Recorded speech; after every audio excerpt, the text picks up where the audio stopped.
मर्यादा पुरुषोत्तम श्री राम को उनके पिता महाराज दशरथ ने अपनी दूसरी पत्नी कैकेयी के कहने पर 14 वर्ष का वनवास दे दिया था। हालांकि महाराज दशरथ चाहते थे कि श्री राम ही उनका राजपाट संभाले, लेकिन कैकेयी चाहती थीं कि उनका बेटा भरता ही राजगद्दी पर बैठे। इसके चलते ही श्री राम को वनवास दिया गया था। महाराजा दशरथ ने अपनी दूसरी पत्नी कैकेयी की बात इसलिए मानी क्योंकि कैकेयी को उन्होंने 2 वर मांगने को कहा था। उन्होंने पहले वर में भरत को राजगद्दी और दूसरे में श्री राम को 14 वर्ष का वनवास मांगा था।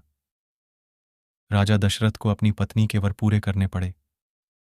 श्री राम को अकेले वन जाता देख उनके छोटे भाई लक्ष्मण ने भी उनके साथ जाने की इच्छा जाहिर है। इसके बाद उनकी पत्नी उर्मिला भी साथ जाने की जिद करने लगती है, लेकिन लक्ष्मण ने अपनी पत्नी उर्मिला को समझाया और कहा कि अपने बड़े भाई और मां समान भाभी सीता की सेवा करने के लिए वो जा रहे हैं। ऐसे में अगर तुम भी साथ गईं तो मैं उनकी सेवा ठीक से नहीं कर पाऊंगा। यह सुन उर्मिला साथ जाने की जिद छोड़ ढा देती है और महल में ही रुक जाती है। जब श्री राम, माता सीता और लक्ष्मण वन पहुंचे तो उन्होंने वहां रहने के लिए एक कुटिया बनाई। श्री राम और माता सीता विश्राम करने कुटिया में चले गए और लक्ष्मण बाहर पहरेदारी करते रहे। पहले ही दिन जब लक्ष्मण पहरेदारी कर रहे थे तब निद्रा देवी प्रकट हुई।